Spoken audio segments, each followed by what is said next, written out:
My name is JoanneSobel. I was born Easter Sunday, March 31, 1929, to Gertrude and George Wolfe. My mother and dad lived in Alki Point, which was sort of an outlying area of the main part of Seattle. I was the first girl grandchild after my mother was one of 5 girls. But my brother came along 2 years later, and they finally had a boy in the family. At 4, the family moved to 21st Avenue, where Billy and I attended Longfellow, which later became Edmund Meany Elementary School, and was only a block and a half from our home.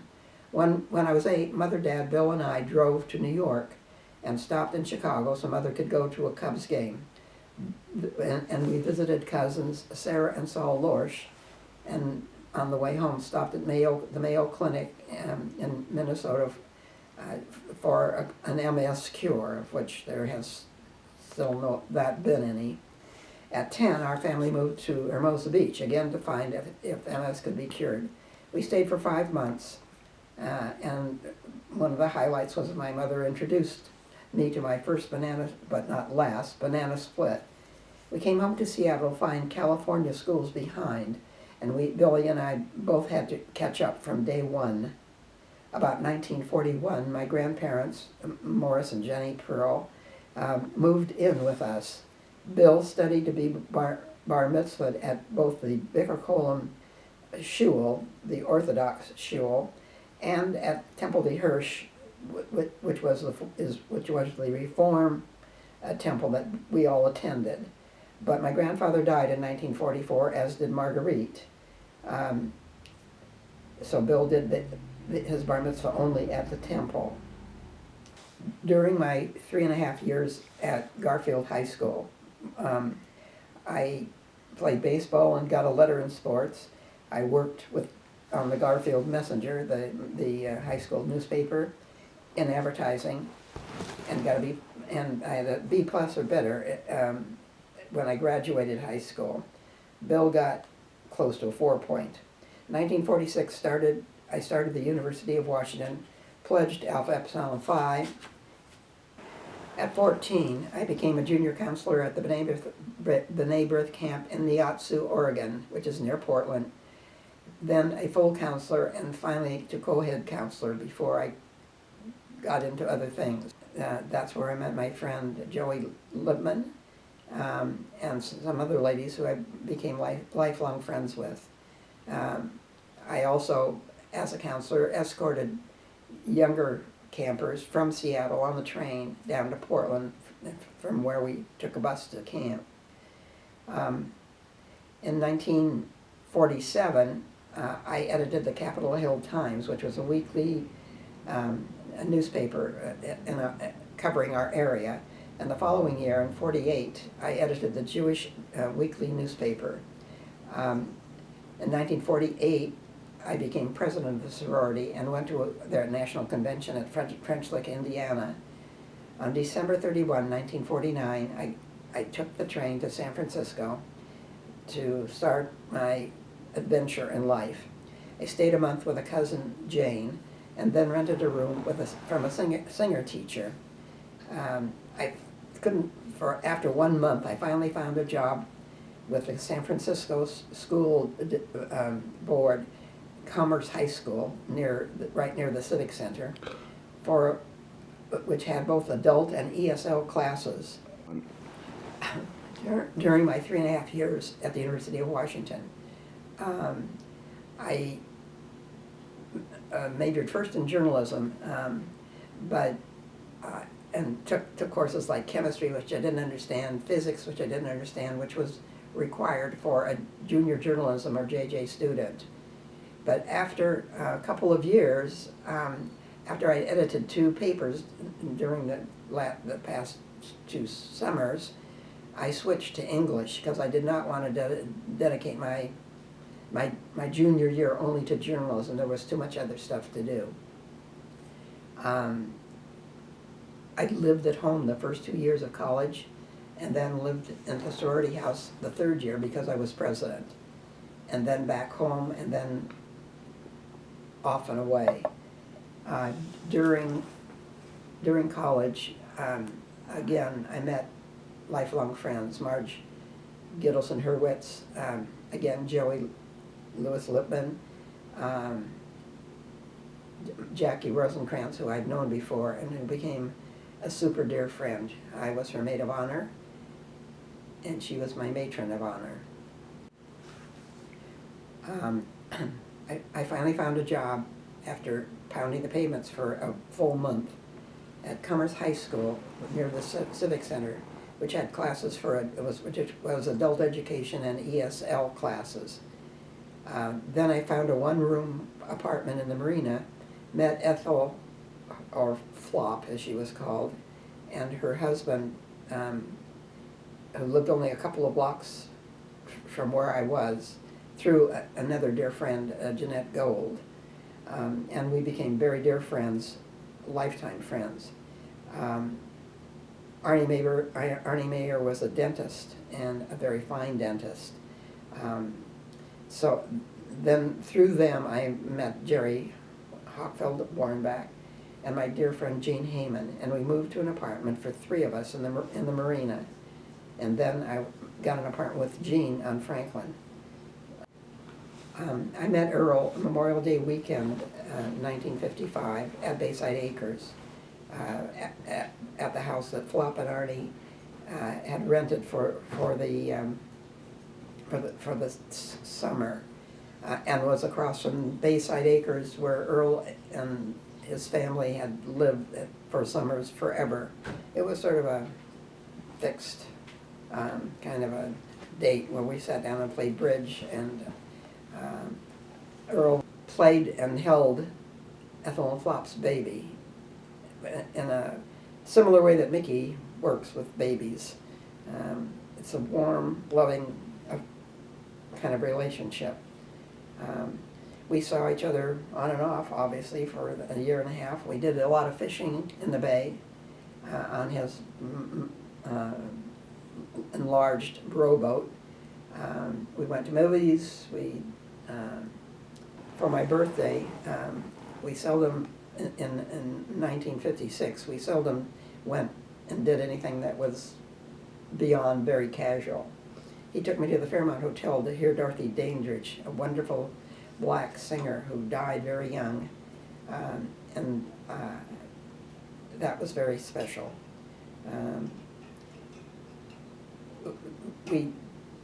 Our relationship it wasn't casual.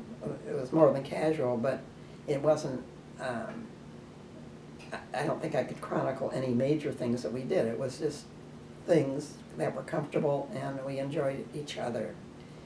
One night when he dropped me off at the apartment, he asked me if I could wait. If I could wait until he had some money. And I said, for what? And I said, well, to get married. And I told him, of course, I would. And we got engaged that night, November 4th, 1956. And I called my mother to tell her, my mother and dad, to tell them that I was engaged. And of course, I had never mentioned Earl during this whole period, because I didn't want to have to answer questions. So my mother's response was, Earl who? And it turned out she knew and had worked in sisterhood with Earl's Aunt Bessie Barnett. Of course, she knew Norita and Bert in Seattle. So there was a family connection immediately. And my mother said that on the November 4th, as long as you're coming up for Thanksgiving, which we had planned to do, she said, why don't you just get married while you're here? And that's what happened. We did get married. My brother gave us away. One of the relatives played the piano. The rabbi married us. We spent a couple of days in Seattle just walking around doing things that were of interest. We went to Snoqualmie Falls. We visited relatives, and then we flew back. And then we stayed for the first few months at Bayside Acres, which is where we met, which was a house that Earl's grandfather had won in a poker game or something, And it was a large home with a deck in the front, a covered deck. And as each of Earl's aunts got married, they added a bedroom and a bathroom. So Earl and I stayed there. It had no heat. So we were both working in the city. We would come home. He'd light a fire, close all the doors in the living room until it got warm enough to open the door to the bedroom, and in we jumped. And finally we found an apartment in San Francisco, and that's when David was born, when we lived there in 1957. Going back to my work experience in San Francisco, after Commerce High School, I went to work at Coretta, California, a women's manufacturing clothing operation, and worked there for 2 years in advertising. Advertising was what I was doing when I was, even before I was in high school, and it was a path that I chose and actually never deviated from. So I worked there for 2 years, and then I was offered a job at the Emporium, the Big E, which in the advertising department, which was a coup. And when I quit my job, went to report for work, and found that the fellow who had hired me had been fired. So I did freelance advertising for a while, so that I could eat. And then I found a job with a small advertising agency, a fellow by the name of Ray Sines, who worked with a woman by the name of Beth Norman, who was also a television personality. She did a weekly book television program at 11 o'clock or 10 o'clock at night, and I went with, at Mount Sutro, and I went with her, and she and I became close friends. Although I was doing production and scheduling and stuff for Ray Sines, I started to do a little copywriting instead. And then Ray Sines merged with a fellow named Bill Werner. Ray was creative, Bill knew how to sell things, and that lasted for about a year. And then it was a year or 2 years, 1954 and 5. Anyway, Ray and Bill broke up, and I went with Bill because I had already started to work on some of my own accounts.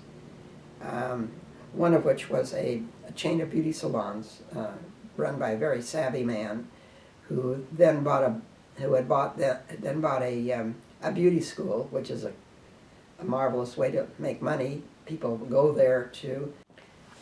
Anyway, Don Mills bought this beauty school, and then took the cream of the crop of the graduates for his own 5 salons, because advertising for the beauty school involved classified advertising. I was involved in placing classified ads in the San Francisco newspapers, and I used to have coffee with these salesmen who called on us. And one day I got a phone call from a fellow who said, "I understand you're an expert at classified advertising. My agent just died. Can you be here in 20 minutes?" And I did. I had no idea what I was getting into. The man's name was Al Kincaid, a lovely guy, and he worked for Morrison Knudsen. And he was looking for things like backhoe operators and other things. I had no idea what he was even talking about. And I brought the information home, and Earl and I got the ads placed. And during that time, I found out that placing ads outside the immediate area of San Francisco or any city, the space was commissionable, much like a travel agency. So I started looked in the paper and started contacting other electronic firms and businesses who obviously were placing ads outside the area, contacted them and told them that I could work for them at no charge because the ad was commissionable, and gradually built up a business of placing help wanted ads. It's interesting to note that the 1955, 56, 57 era was really the boom time of the San Francisco Peninsula for the electronic firms and their associated companies. Also, companies like Stanford Research Institute were clients of ours. We gradually built the business. My first hire was a good friend, a bridge buddy named Eleanor Curtis, who was a lovely lady. And as I built the office, the requirements were that they could, someone who could both type and play bridge, because that's what we did during our lunch hour. By the time I ended up, there were 29 employees, including Earl and myself, and we were the largest independent agency specializing in recruitment advertising in the West, largest independent company. So that's basically how the business grew. As personnel people moved from company to company, my business increased by keeping the account that the person left and getting the new account in their new business. Lots of very warm and wonderful friendships came out of that.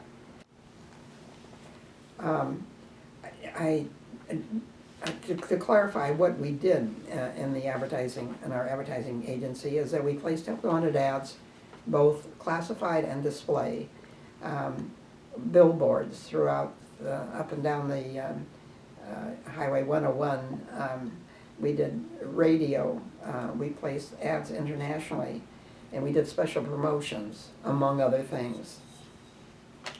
As the boys were growing up, we had now then moved to a second house on Barbary Lane, and we had a black lady who went to work for us by the name of Vern Burris, and she was home here when the boys came home from school, and she even stayed after they both left. She was just part of the house, part of the family. She was a very, very nice lady.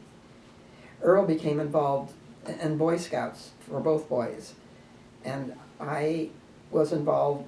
He was also a volunteer fireman at Terra Linda. Our son David was born in 1957, and Earl and I were living in a 4-unit apartment on California Street, which was not very far from Mount Zion Hospital. And I was lying in bed playing dominoes or whatever with Earl, and Earl's aunt called and said, "How do you feel?" I said, "Well, I feel pretty good, except my stomach hurts. I'm having pains." And she said, "You're probably in labor, so go to the hospital." So I did, and David was born shortly afterwards, very shortly afterwards. And after we moved to Terra Linda, which was shortly after that, my mother and father, who was in a wheelchair, and my grandmother came down and stayed with us. My mother came down shortly after David was born, alone, to help me during the first few weeks.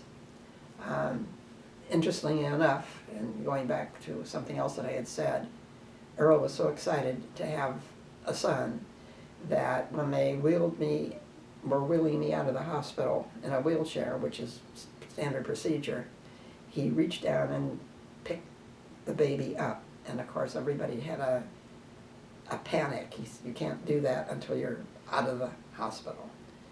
But he loved that baby. When the baby cried at night, he'd pick him up and lay him on his stomach, which was warm and soft, and the two of them would sleep that way, so as not to disturb the neighbors. When we moved to Marin County, to Terra Linda, we had a 3-bedroom house and a family room, living room and kitchen, and David spent most of his life in Terra Linda. The small house had a huge sandbox, and we had a pool. when David was a baby, Earl would carry him around, and we also had, at that point, I had a budgie named Sam, and they would let him fly. Earl would open the cage and let him fly around the house, and one day he just flew away, and that was the end of poor old Sam. Danny was born in July of 1959, and my mother had come down to be with me while the baby was to be born, and also to watch David during this particular time. And one time I went into the city to Mount Zion under with false labor, and came home. Mother and I then went out and picked pears or wherever in Nevada, climbed ladders, picked there. And again, it became obvious that that Danny was about to be born. So I drove quickly into the city. My mother dropped me off at the hospital, and then she drove David, who was not quite 2, out to Helen Bud Pearl's so that he could be watched. And somebody contacted Earl, and I got into the hospital. Danny was born minutes after I arrived. There was not any time, much time between the time I arrived and the time he was born.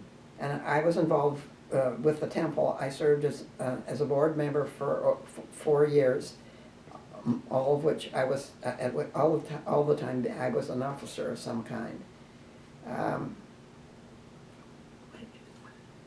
Coast Guard auxiliary. Earl also became active in the Coast Guard Auxiliary,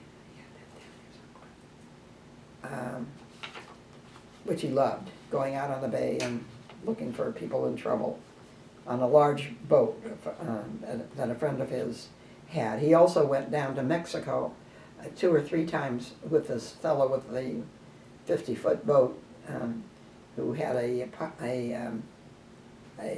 somebody run the boat for him, maintain the boat, while the rest of these fellows did whatever they did.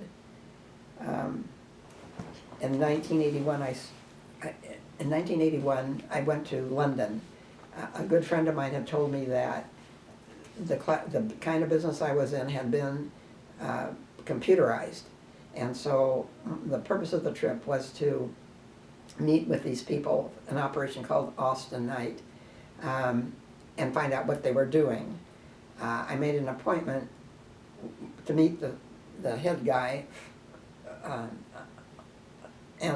but the day before, the 2 ladies I was traveling with in London decided they wanted to go to Scotland. So I went to Scotland, spent the day and the night, and I had no sleep when I went to meet this fellow at Austin Night. He said, "I have 15 minutes, I'm very busy," and we ended up him taking me to lunch, and eventually they made an offer and bought Sobel Advertising. When we moved to Terra Linda, we had a dear friend, Jerry and Mel Warrenbach. Mel was an artist who did work for Eichler, and we also then met Laura and Dick Less. And during the years that our kids were growing up, they were all about the same age. Laura and I would pile the kids in Laura's station wagon and explore Marin. We went to the Lair of the Bear during the summers, the University of California summer camp up in the Sierras. Earl went up once and stayed 1 day and came back. So Laura and I continued to go up with the kids, and we had a lovely time. Met some really neat people, went to lectures at night, swam, fished, did whatever. The day that Earl was up there, we took Danny and David up to the snow. They had never seen or been in the snow before. Danny must have been 3 or something like that, 3 or 4. Anyway, Earl lifted him in, put him in the snow. He screamed a bloody whatever. And so he picked him up and put him back in the car, and that was Danny's snow experience. So when the rest of the kids went back up and did all these wonderful things, I took Danny for a burro ride, and I had to lead the burro with Danny on top of it through a sort of a, like a racetrack kind of a thing. And the burro stopped and refused to move. I pulled and yanked and yelled and screamed and nothing. And finally, it looked like he was going to start. He lifted up his leg and he put it down on my foot, and I thought I was going to die. And we ended up at Mount Zion. We went home the next day, which we were going to do anyway. And I ended up at Mount Zion with a severely bruised foot. As the kids moved from grammar school at Santa Margarita, which was the place that was a block and a half from where we lived, they went then to a middle school called Vallecito. Danny was helping with a play one day, and everybody was leaving. And luckily, the teacher was driving away and looked in the rearview mirror and saw an explosion. Danny was playing with a firecracker, and I was on the peninsula working, so they called Earl, took him in general, wrapped him, wrapped him, all of it, both eyes.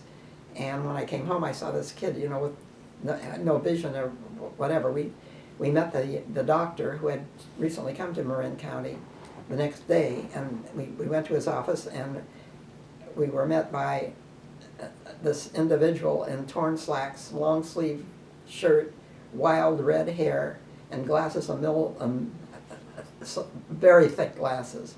Turned out he was Merv Stein, who became not only a dear friend, but became our eye doctor while he still was in practice. Merv was a really interesting guy. This probably was when Danny was 11 or 12, so that was 1970.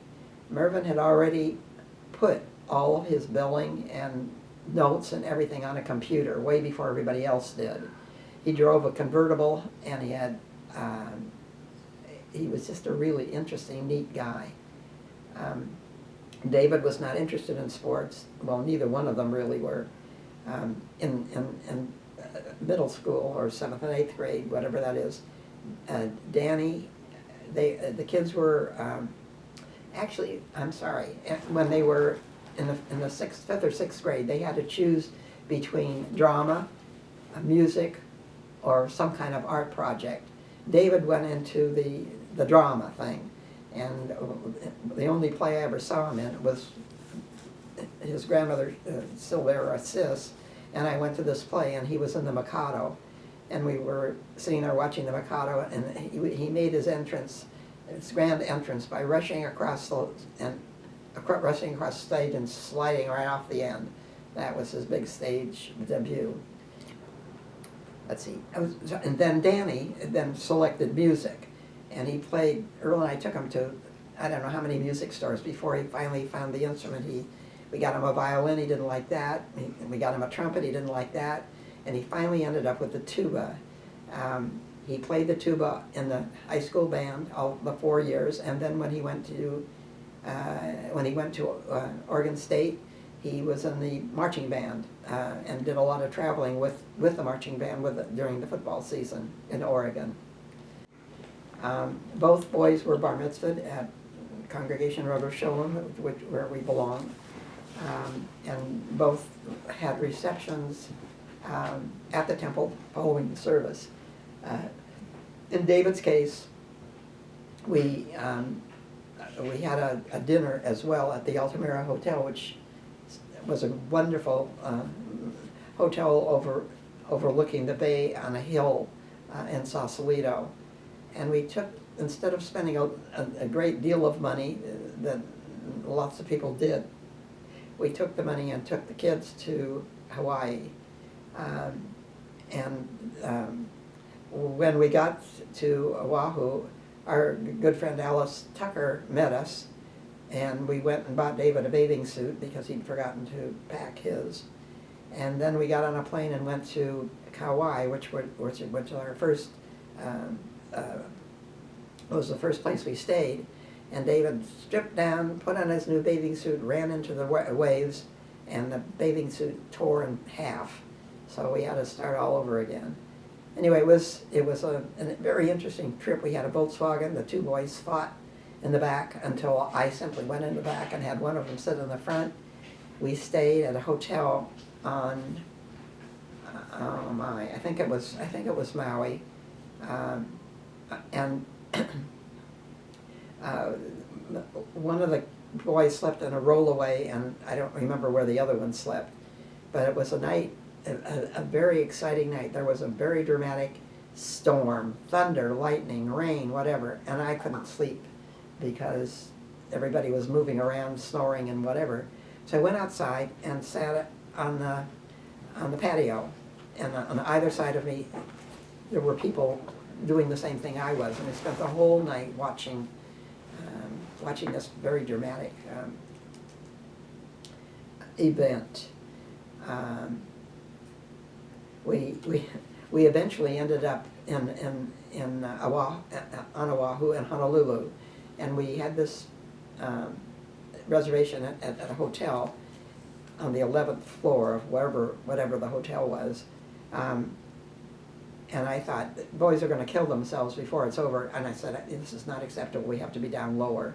So they put us down lower, and it turned out it was right above the band. But nevertheless, the boys slept in the bedroom, and Earl and I slept in the pull-out in the living room. And in the middle of the night, the band was so bad, I turned on the light, and the place was crawling with cockroaches. So I got up and I killed 3 or 4 of them, and the next day I wrote a letter to the management enclosing the cockroaches, and we moved. Earl and I walked around all night finding another place, which we did. David, when he graduated from high school, he went first to the College of Marin. Actually, both boys went to the College of Marin before they graduated from high school, because they'd finished all their required stuff, and so they took classes there.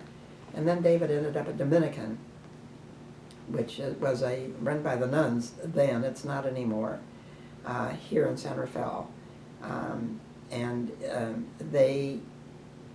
He graduated from Dominican. But one of the things that the Dominican nuns did is they had a house in a coastal town called Bolinas, and when David was required to go with them, but instead of doing catechism or whatever else they did, he did all the cooking, and he fell in love with Bolinas at that point. He went back and graduated from Dominican. A few days before he was to graduate, he was riding a motorcycle or something, and he smashed his arm big time. For graduation, he went on to England as part of his graduation gift, and then a few days in France at some cooking school. David also had a really interesting, David was a little accident prone, to say the least. One time when he was probably 8 or 9 years old, he went to a Boy Scout camp in Fairfax, which is not far from here, and there was a rope that the kids held onto, and then holding the rope swung down into a lake. And when David's turn came, he started to swing and let go. That was another wonderful experience. Earl was called, he was taken to Marin General, and he was there for almost 2 weeks or better. And it was a very sobering experience, of course, for all of us. But to be in the pediatric ward with kids who were not going to get out was sobering, to say the least.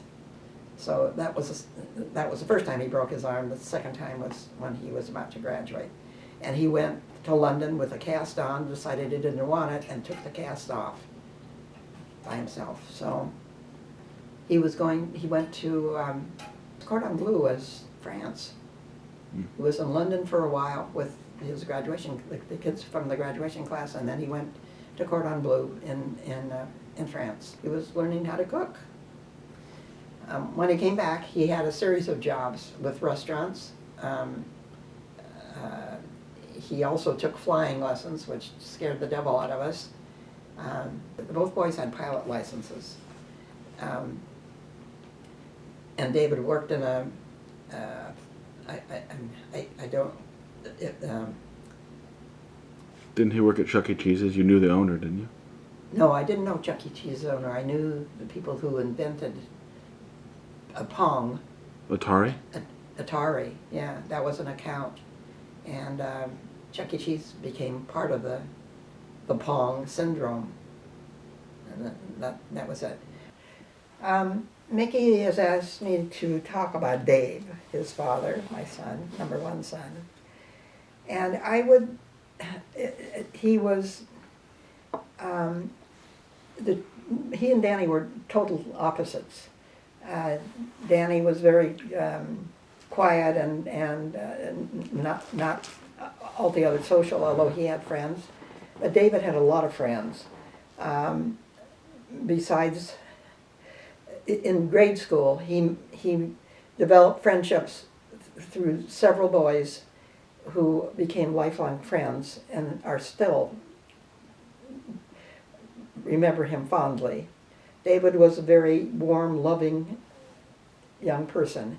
He was also a klutz, and he fell. And I mean, we had a car that when you got into the car and turned the key to start it, went right automatically to the emergency room. David's friends, Jesse Barnett, who's our accountant, Bill Bennett, I can't remember the names of all of his friends, but they did strange things. One day they were chasing each other. Dave was a liberal thinking and acting person all of his life. He sometimes gave away too much, things that he felt people needed. He was always there when someone needed him. When they had the Great Fire in Oakland in the, I guess it was the 80s of some sort. 1991. He went over to Oakland and helped prepare food and whatever, leaving his business to do that. He always had something for the rather weird population of bulliness, people who didn't work or didn't have any money or whatever, and then he also always found something for them to eat or do when he ran the bakery. When the bakery first became available, he came and talked to us about it, and so we ended up buying the bakery. It was in a house, it was in a house up a flight of stairs, 2 flights of stairs. It's a very tiny house, and he made unbelievable stuff. I mean, his stuff was really, really good, and people came from all over Marin and beyond to buy his croissants, his breads, and and he worked hard. I used to go out on holidays and help behind the counter, serving, taking pastry, put it in bags and whatever. But nobody ever starved around David. He was very concerned, Danny was very concerned when he went into the service that they'd find out that his brother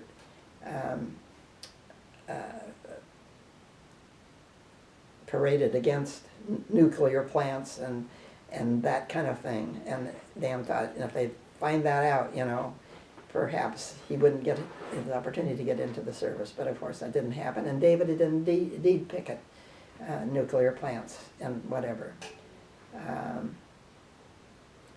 He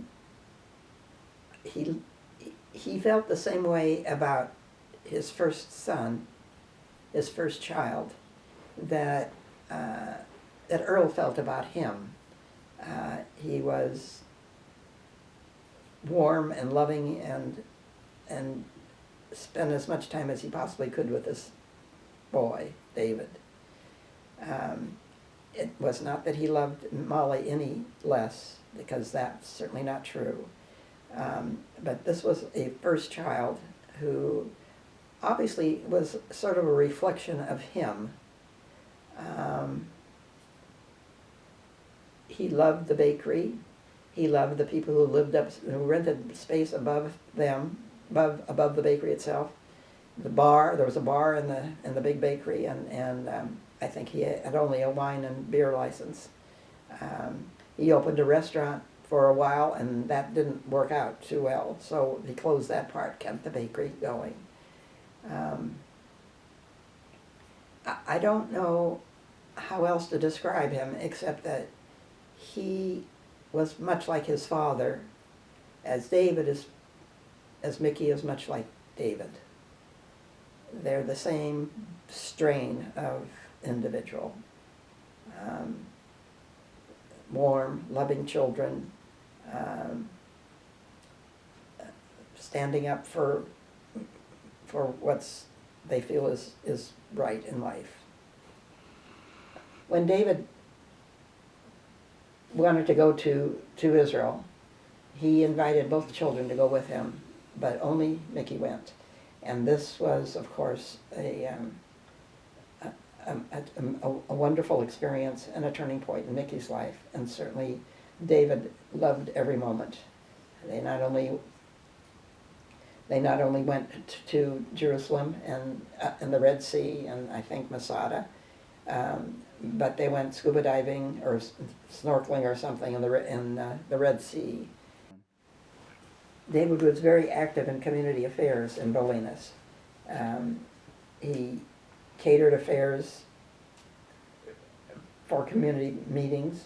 He set up outside barbecues for special occasions like the 4th of July parade and other wonderful celebrations out there, which there were many. He was well liked.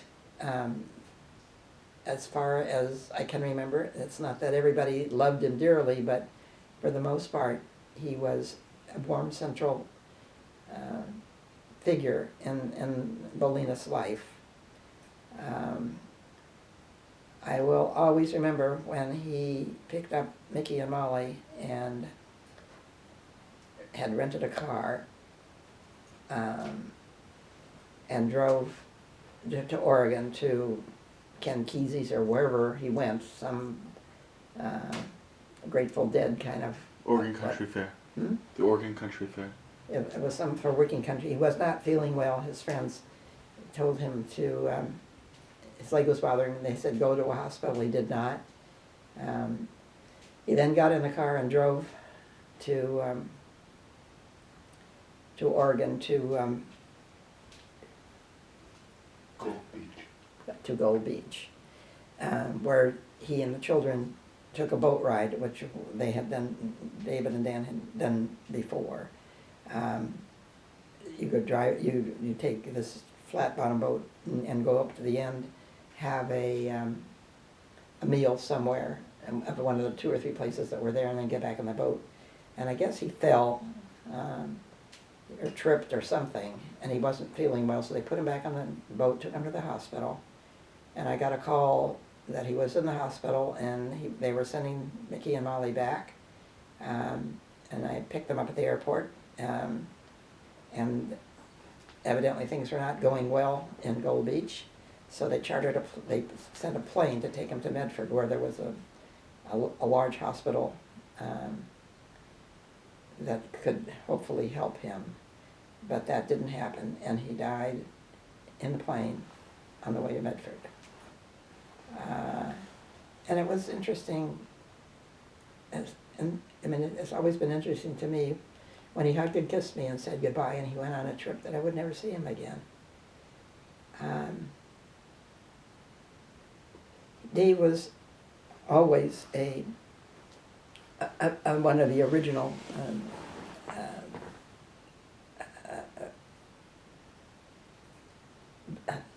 supporters and joy of whatever, the Grateful Dead.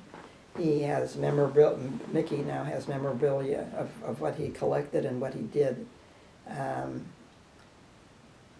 during his life, and as related to the Deadheads. Um, he one time he kept saying, "You have to come to do a Grateful Dead thing with me," and I said, "No, God Almighty, these people are there. They're younger than I am. When I'm not really interested in the music." Well, he said, "You really should go." So I told him I would go with him to a Grateful Dead concert if he would go with me to hear Pinchas Zuckerman at the San Francisco Symphony. So he did, and I did. And there was one other person there that I knew that we were probably the oldest people there. And this was, I was in my 50s, I guess, when all this happened. I was never a devotee of that kind of music, but he certainly was. One incident that I forgot to mention was I came home from work one day, and I don't know that Earl was here or not, but Elverne, the lady who was the housekeeper or whatever she was, Earl was indeed here, and she said to Earl, "I think David is growing pot on the roof." And Earl, of course, was not into that kind of thing. So he stormed out of the house. He put a ladder on the roof, a ladder up to the roof, stomped up there, and he was a heavy guy, so you hear him when he was walking around up there. And I was standing in the backyard waiting to find out what it was and what was happening, and a huge box came flying off the roof, almost hit me. And sure enough, he was growing pot there. So I didn't know what it was. I'd never seen pot before. So I took it across the street to a fellow named Art Reese, who was a psychiatrist. And I said, "Is this weed?" And he said, "Looks like weed to me." And I took it to somebody else. And I said, "Is this weed?" And they said, "Yeah, we think so."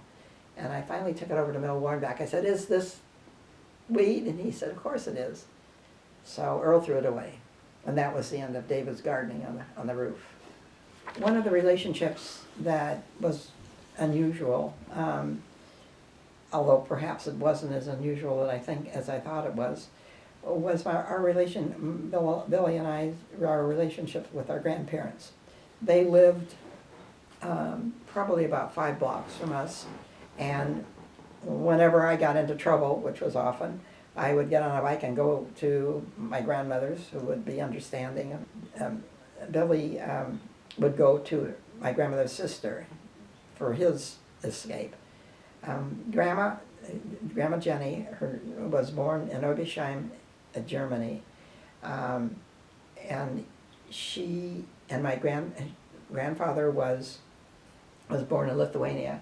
We tried once to find where it was that he came from, but the borders changed in that part of the world, so there's probably no way in the world we'll ever find out. He came to the United States when he was a very young man with a cousin, and Dan has tried all kinds of ways to find out any record of them having reached the United States, and he was unable to do that. He's checked New York, Baltimore, Savannah, all kinds of places, and we have no record of that. My grandfather, he and his cousin or brother-in-law, whatever, in order to survive, became traveling peddlers, and they worked up and down the East Coast until they got to Florida when my grandfather got malaria. Somebody nursed him back to health, and he decided he wanted to get as far away from Florida as he could. And at that point, the railroad companies were offering a $10 ride from Florida to the Great Northwest. And so the two young men got on the train, and they were supposed to get off in Tacoma and didn't, and they ended up in Seattle. So they were there before Washington became a state. And at our family reunions in the 90s, we all became sons and daughters of the pioneers, because my grandfather had been here before Washington became a state, although he insisted on becoming a citizen in addition to that. Grandma Jenny was one of I think 4 girls and a boy, and they were brought over from Germany by the oldest sister, who had married someone who had been successful. And the story, it goes that when my grandfather saw her while she was in Seattle at a picnic, and she was a very pretty lady, he told somebody that, "I'm going to marry her." He didn't even know her. And indeed, they did get married, and they had 5 daughters. They had, for Rosh Hashanah, for Yom Kippur, for Seders, for every family occasion, we went to my grandparents. He had wanted my grandmother to keep kosher, and she didn't want to do that, but she did have special cutlery for him for his own satisfaction. They were very warm and loving people. And they rented out rooms to teachers. They had this large apartment to teachers and friends of their own daughters who needed a place to stay. And in 1941, my grandfather continued. I'm backtracking.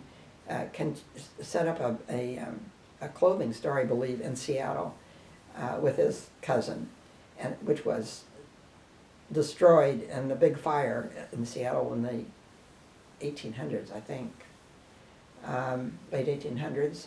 The fire started in the building next to theirs, and they were wiped out. So he ended up owning, I guess, and running a hotel in Port Angeles. At the time, my mother was probably around 19 or 20 and ready to leave home anyway. And then they moved back to Seattle, and in 1941 they moved in with us. They lived with us because of the fact that they lived with us. All of their daughters and their families came to stay at various times, and Billy and I would end up on the floor on a couch or something, and it was sort of the center of family activities, our house was. And my mother was very hospitable, Billy and I were very fortunate to have 2 grandparents who were as loving and understanding, I suppose, as these 2 people were. Because I was the oldest, and because my grandmother lived with us, we formed a special attachment for which I'm most grateful. In 1941, they moved in 1944, my grandfather died, and within 3 months, my mother's sister, Marguerite, died in childbirth. So it was a terrible time for my grandmother.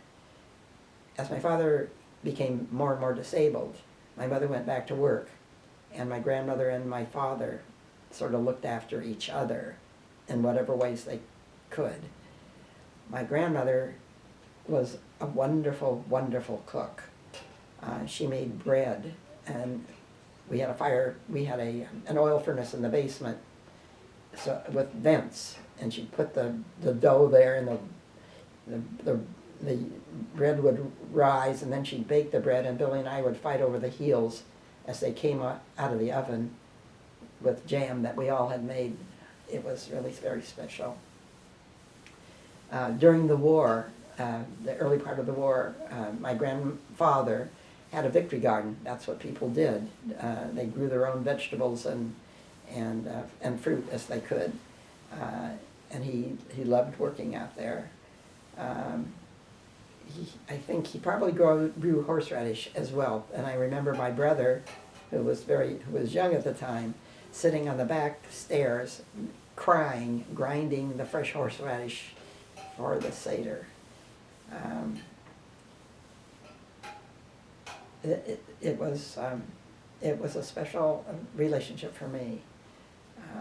Whereas my mother had a shorter temper than my grandmother, she became my confidant.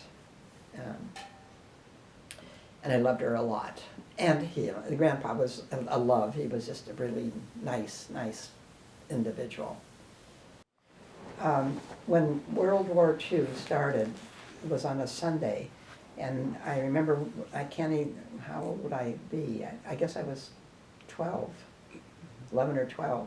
And we all got into the Sunday school class, and this one kid who was a super bright guy came running into the classroom. His name was Herbert Lindenberger, and he eventually became a very renowned professor at Stanford. Anyway, Herbie came in and said, the Japanese have bombed Pearl Harbor, and nobody knew what he was talking about. And that's how we found out about the war. As you probably know, Franklin Roosevelt, who did an awful lot of good things, did an awful lot of questionable things as well. And because the Japanese had bombed Pearl Harbor, all the Japanese families, all of them, from Washington through California, were taken away from their homes and their businesses and whatever, and interned in camps that were not wonderful, in the desert or way away from the coast. And because of that, those who were farmers, and there were a lot of wonderful farmers who grew things, sold them at the Pike Street Market, sold them to grocery store, whatever, these fields were left dormant. So I remember one Sunday, a friend of my mother's, a couple, and said we should take a ride and check out these berries. And so we did, and of course they were absolutely wonderful, and we picked berries and berries and berries. And Mother said, don't you think perhaps we should leave something? And this fellow, Bill Bushkin, said, I suggest that you take $1 and throw it up into the sky, and it sticks on the sky. We'll leave more money than that. There was nobody there. Nobody was around. We not only did that, but in the summertime we went up into the woods and picked wild blackberries, which are not like the berries we have in California. These are small, slender berries that grow in wooded off areas. And we would pick until we were bleeding. And my grandfather always used to pick berries with the blackberries with some red on them. My grandmother used to yell at him, and he did it forever. So, and then we would come back, and my mother and grandmother would make jam. They canned just about everything. They made dill pickles. My grandfather made root beer in the basement. The dill pickles, they not only made them, but they sold them to some of the neighbors. During the war, they got hold of tuna, and they had a pressure cooker, and they canned tuna. Whatever they get their hands on, they canned as best they could. And we had a room in the basement that was all sectioned off with all this stuff lined all over the shelves. My mother, Gertrude Pearl, was the oldest of the 5 sisters, and she graduated high school. I think she was in the top part of her class, and she started some college, but instead went to work. And it may have been for the school board, I can't remember. And she worked until she met my dad, and they were married. It's hard, really, for me at this point in my life to describe my mother, because we were so much alike that we clashed frequently. She was very bright. My father was a traveling salesman. She drove him all over the state of Washington and waited for him while he sold his stuff, and he was the top salesman for his company, the Dorman Hotel Supply. She was active in Sisterhood and in Temple Sisterhood. She was active in the Council of Jewish Women, both locally and regionally. She was an officer. She was very hospitable.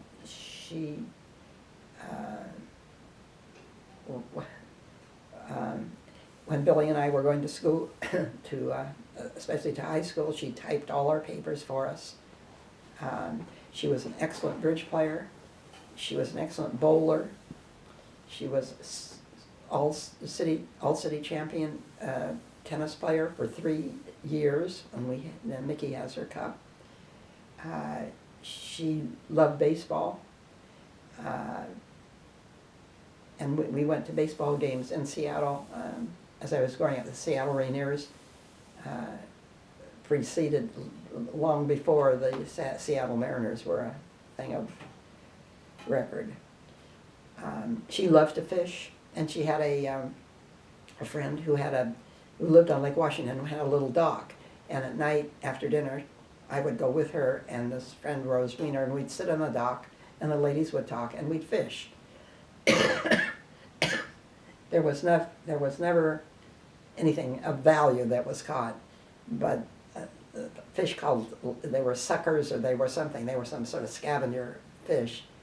We caught those and took them home, and I gave them to my grandmother, who the next day at dusk buried them underneath the rose bushes, and the rose bushes were sensational, just sensational.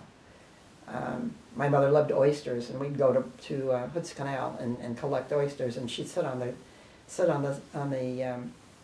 the beach and shuck them. So when she was through, all she had was the oyster, and the shells stayed on the beach, and evidently they regenerate, I guess. When Danny was 11, I had been working really intensely, and I needed to get away. I never took more than a 10-day vacation the whole time I worked. But it was time to make some kind of a thing. So I decided I wanted to go to Alaska. So I called my mother, and she said, well, finally she called and said, I'll go with you to Alaska. And Danny went with us, and it was a lovely, lovely trip. Each one of us enjoyed the trip in their own way, in their own age group. And she was very happy that she did that. She and her friends went to Vancouver often on just her weekend getaways, and she did some driving up to Vancouver during the war to get stuff that we couldn't get in the U.S. We had ration books, so you could only buy so much of whatever you needed, which was certainly adequate. She went after my dad was really incapacitated and was confined to a wheelchair, but who sold things over the phone. She went back to work for what was called the community chest at that time, and she was very happy doing that. She played the piano. My father didn't like her playing the piano for some reason or another, but she played the piano. There wasn't much that she didn't undertake that she didn't do well. She was very generous to her sisters and their problems, both personal and financial. During the summer, we had, my father he wasn't rich, but he was successful. And during the summers, Mother would rent a large house on Whidbey Island, right near the ferry slip. And my grandparents would come over for a while, and then some of the aunts and uncles would come over for a while, and the house belonged to a friend of the woman who was like what we would call an au pair today. That's not what she was called then. And her folks lived on Whidbey Island, so there was some sort of Mother knew where to go to buy things and do whatever it was. Whidbey Island was now is like a suburb of Seattle, but it wasn't then, and it was delightful. One time, my mother would fish for crab. She would go out with whoever was there, and they'd fish for crab, and they'd take the top of a garbage can, and then wire the top, and then put a rope around the wire, and lower the garbage can from the dock down to the bottom, and have some kind of bait, chicken or something attached to the garbage can. And then they'd wait a little bit, and then afterwards they would pull them up, and there would be crabs there. I mean, nice, lovely crabs. And one time I remember, it's not a wonderful memory, because Billy was really, as the only boy, was really kind of fond of her. Anyway, he reached in and a crab bit him, and I thought, okay, you got what you got hurt, and I didn't. But that was really the only time that Billy and I used to fight a bunch. And outside my bedroom there was a small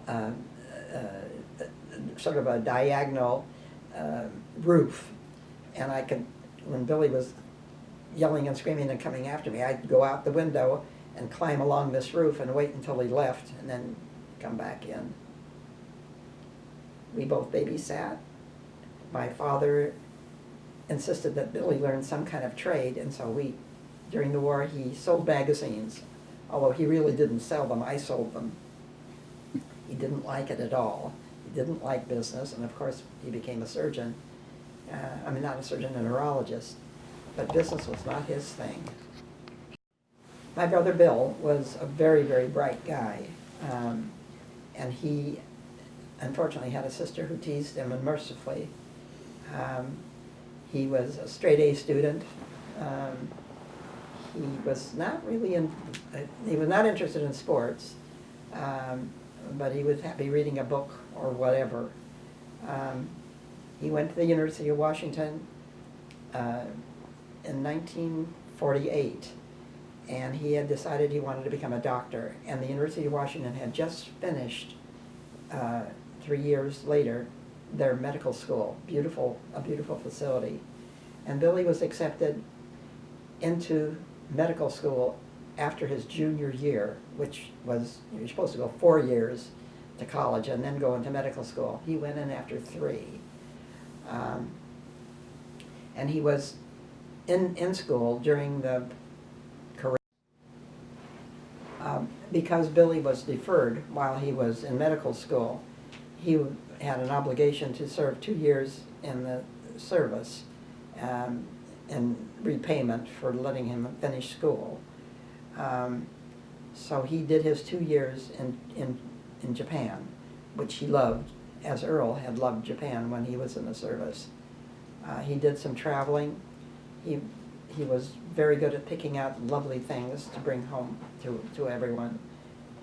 And when he came back, he went to Louisville to do his residency, and then he went to Los Angeles and started work for Kaiser back, I guess, in the late 70s, early 80s. He did not want to be involved in having an office, having hired help, or any of that stuff. He simply wanted to practice medicine and let somebody else take care of that. He married a very lovely young lady, and they had bought a house in Santa Monica, which Annette, his wife, still lives in, and they were married by a rabbi in front of their fireplace. And Mother and I were there. They had bought the house before they were married, and then they had 2 children. They added a second story to the house, and then a couple of 3 years later, along came Emily, their daughter. Actually, the oldest came very soon, Adam, and then there was a break, so he was an only child for a long time, and he very bright kid. And then the last 2 actually were fairly close together. Billy went to Friday night services, and he used to take Aaron with him because Aaron liked the challah that they handed out afterwards. He felt very strongly about being Jewish. Annette, his wife, never converted, but their children were raised Jewish, were bar and bat mitzvahed, and consider themselves Jewish at this point. Okay? Billy he wasn't a hypochondriac, but he was very conscious of, various physical ailments. He took very good care of himself. He exercised every morning, usually with Aaron sitting on his chest or whatever. When he was at work, he never took an elevator. He always walked up and down the stairs. He ate right. And then he had what I thought was a stroke, and Annette called it something else, which left him paralyzed on one side. But he lived, so of course he didn't practice ever again, but he lived long enough to see his children grow up, which was a blessing. His speech was sometimes impaired, but not only the kids, but the kids' friends were very supportive and lovely to him. He was a really nice guy. Annette brought him up for David's funeral, and then Billy died about 90 days later in Los Angeles. Earl was the oldest of four children, 3 boys and a girl. The age difference between him and his sister was 5 years, so these kids were all born one after the other. Earl's father, Earl Cohn,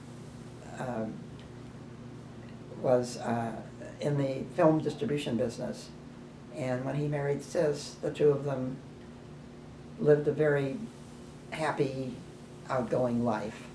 And when he died, in his mid-30s, I think of cancer, she found herself a widow with 4 young children. So she decided she would do some traveling, and she took Earl with her as an escort. So he did considerable traveling as a young kid. When Sis remarried, they lived on Pacific Avenue in this huge house, and the 3 youngest got married, and Earl stayed in this house, and he was living there when I married him. He was a very soft-spoken, loving individual, and he was especially close to his mother and his grandmother, and did all sorts of acts of kindness that most people wouldn't even consider doing.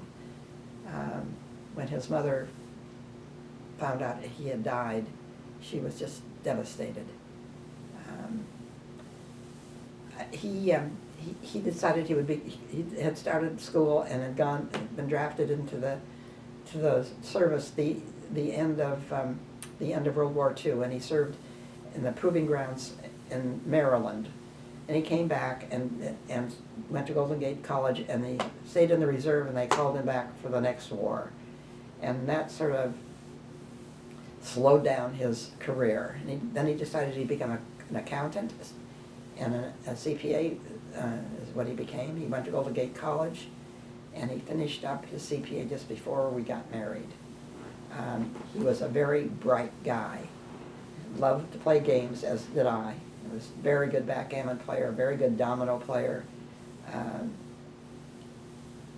There was a game called Trivial Pursuit that we played, especially with Billy and Annette, and I bought a child's version of Trivial Pursuit, so that when it was Adam's turn, he took from another box. We're talking about people who love to play games. Earl loved his children. He couldn't keep his arms around them or be affectionate with them. It didn't matter where or when. That's just how he felt about them, because his own father had died and he didn't have that same special, wasn't allowed that same special relationship. He loved to fish, and when I met him, he had this boat that he spent most of the summer fiberglassing. I'd sit there in the garage out at Bayside, and he'd fiberglass, and of course stuff got all over the place. And we'd go out a few times, and then it would rain and the boat would sink. And then the next spring, he'd raise the boat up, dump it out, and start all over again. He was also very fond of his nephew Darrell, Narita's oldest son. And Darrell loved to fish with him. And I think we touched on this before. Earl loved to fish, and when we were courting or whatever it is, we would go out in the boat and do crossword puzzles and rebait our lines and have some, whatever it was. Never caught anything, and which was okay because he didn't like fish. But he just loved to fish. And when we were married 10 years, we went to Hawaii on a delayed honeymoon, and he didn't want to go, but then he decided if he went, he would take his fishing tackle with him, and that he did. And he fished off the shores of Kauai, throwing things out, reeling things back. Everything was gone, the hooks, the sinkers. He'd redo the whole thing, throw it up, and and that was enough for him. He was insistent that the boys learn how to swim and how to survive if anything happened to them on one of the boats. And so he threw them in the water, and they did indeed learn to swim. They were given sailing lessons, which neither one of them pursued. And neither one of them were really interested in the boat. It was Earl's main focus, recreation-wise. He loved to be out on the water. When we were married, probably 5 years, it was before we moved to Barbary Lane, we had a dear friend named Charlie Lane. And Charlie found out that a boat company up near Sonoma, it was Trailer Boat, was going out of business, and they sold through Sears Roebuck in Oakland. So Charlie and I went over there and we bought a boat, and we towed it back. I don't remember how we towed it back, and we put it in the garage for Earl's birthday. And when Earl came home, there were a few people there. We had a few people there for his birthday, and then we asked him to go get something out of the garage, and there was the boat. And he loved that boat. That was a 17-footer fiberglass thing, and it had in the bow enough space for the two kids to crawl in and lie down and do whatever, but it was open. It was an open boat. And then a few years later, a friend of his who had a boat passed away, and the boat was up for sale, and we bought the boat. That was the Olive Earl. It was a 26-foot boat with a cabin, and it had a head, and a little place to cook, and a bed thing in the bow of the boat. And he loved that boat. He kept it at Loch Lomond until a year before he died, when he realized he couldn't handle it anymore. Docking the boat required physical skills that he simply couldn't do anymore. And he died a year after he gave up the boat. That's pretty much all I can tell you about him. He was a warm, loving person. He was happy being alone, if that's what he wanted to do. He did projects like mosaics, lovely mosaics. He made himself 2 wonderful pipes with ashes, not ashes, but dust, sawdust, all over everything, in the garage, whatever. When we were in Mexico, we found a tile factory, and we bought some tile, and he made a table, which is still standing out in the backyard. He put it all together. He was just a nice man. Computers. When we were first married, and we lived on California Street, right after David was born, or maybe even before, a friend of his had bought a bank, and they had a computer that they didn't know what to do with. So Earl got involved in the late 50s with some of the original computers. He would go down and work at night, because during the day they used the computer for whatever they used it for. And I called the police several times when he didn't show up by 6 o'clock in the morning. But he programmed stuff and got into this big time very early in the computer era. As I said, he was very bright, and it was very challenging for him. When we eventually put everything on the computer for the advertising agency, he did it all. That's it. In 1980, I think it was, my friend Denny Rosenberg, who lived across the street where Sue Mines now lives, and was divorced, and was working for me. She was a very fine bridge player. I don't think she was a life master, but she was close to that. But she lowered herself and played bridge with the rest of us. Anyway, I was really tired, and I wanted to go someplace. So I said, Denny, would you like to go to Australia or New Zealand? And she said, where is that? And I said, it's over towards Australia somewhere. And she said, well, okay. So off we were gone within a few weeks after I made this decision. And it was my first large overseas trip.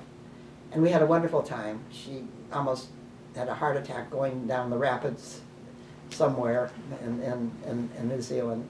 We did the South Island. When we got there was a big celebration. The men were all in kilts, and the river, the main town in the South Island is a place called Christchurch, and there's a river that runs through this beautiful city called the Avon. And we spent a couple of days there, caught the tour, and a bus tour, and there were very few people on the tour, maybe 15, 18 people at the most. There was a father and mother. He worked for the bus company, and their 2 kids, and some various other interesting. There was a couple actually on that trip that I stayed in touch with until the last year or two, and I think they probably both died. And they came here to visit, and I visited them when Carolyn and I went to Australia. But their name was Ralph and Marcia Pattison, and he was an ex-school teacher. Anyway, we did this wonderful tour of the North, and then the South, and then the North Island.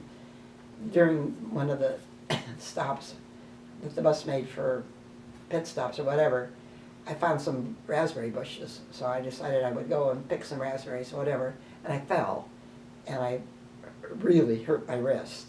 So by the time we got to wherever we were going, the director of the tour said, you should really go have somebody take a look at it.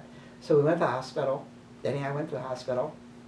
They took x-rays, and I brought the x-rays back because it had my ring in the x-rays, and it wasn't broken, but it was really, really damaged. And I came back in time for dinner with my hand all wrapped up or in a cast or whatever it was, and we proceeded onward. We went up to where the Maoris are, and we ended up in it's the capital of New Zealand, whatever.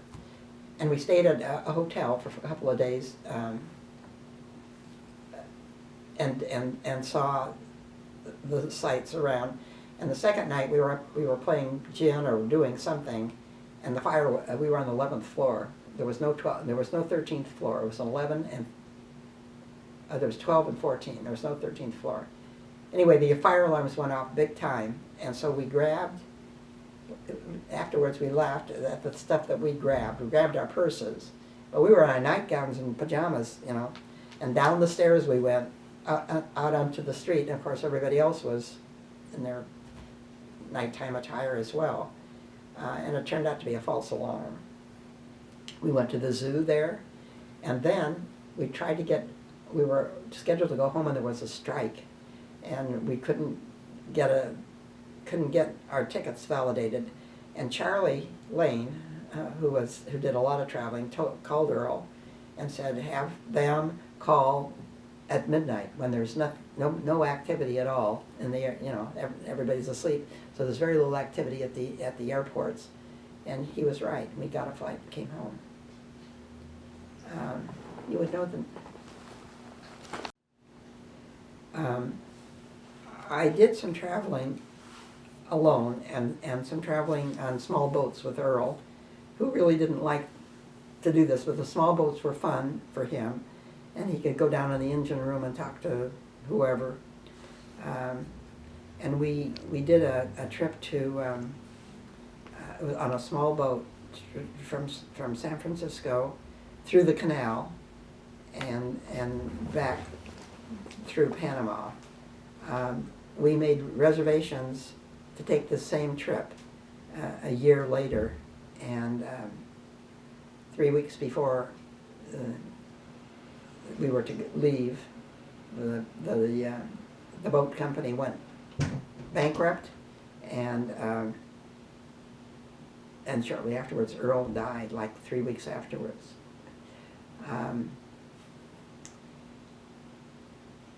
In 1980, well, first of all, when I sold the business, I had to finish up some various phases of my life that were left unfinished. One of which was graduating from college. I had 185 hours out of 175 hours out of 180. I only needed 5 hours of an English class, and I ended up taking those 5 hours at the College of Marin. We went to plays, we wrote some stories. It was really and I was the oldest one, probably even older than the instructor. But I went to the University of Washington. They told me what I had to do in order to graduate. I did it. I went up to Seattle, did the cap and gown bit, the whole processional and everything. and David and Dan both were there. And then afterwards, Narita had a party celebrating this wonderful occasion. It was just an unfinished part of my life. In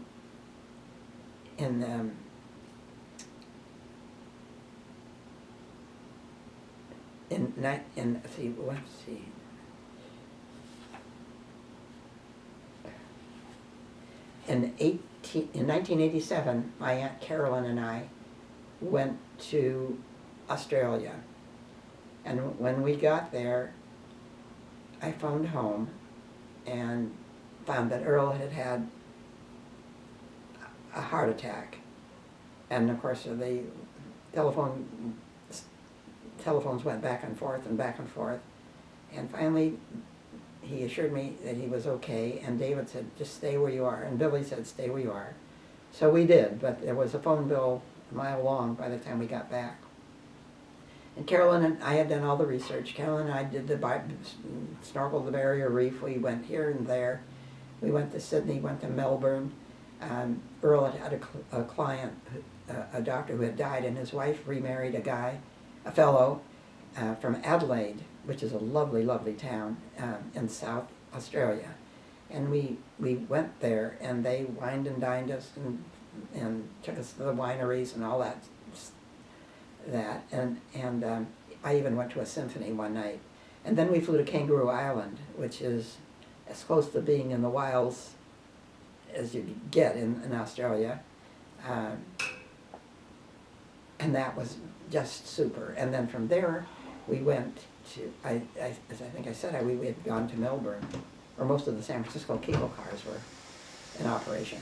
We went to Tasmania, and we rented a car, and we drove all over the island. We stayed at a hotel that was also a casino. We rented a car, and we drove all over the island, and on the way back, we were only there a couple of days. On the way back, and we had met some young man who was a friend of a friend, and we had met him, that was all. Anyway, we were driving back to Hobart, and we were going to leave the next day. And we stopped first at a beach to pick up the last shells that we could, and then we started back, and we were going over a bridge, and the car went into a skid, and we were lucky it didn't go over the sides, and we went forward and hit a guy who was trailering a boat,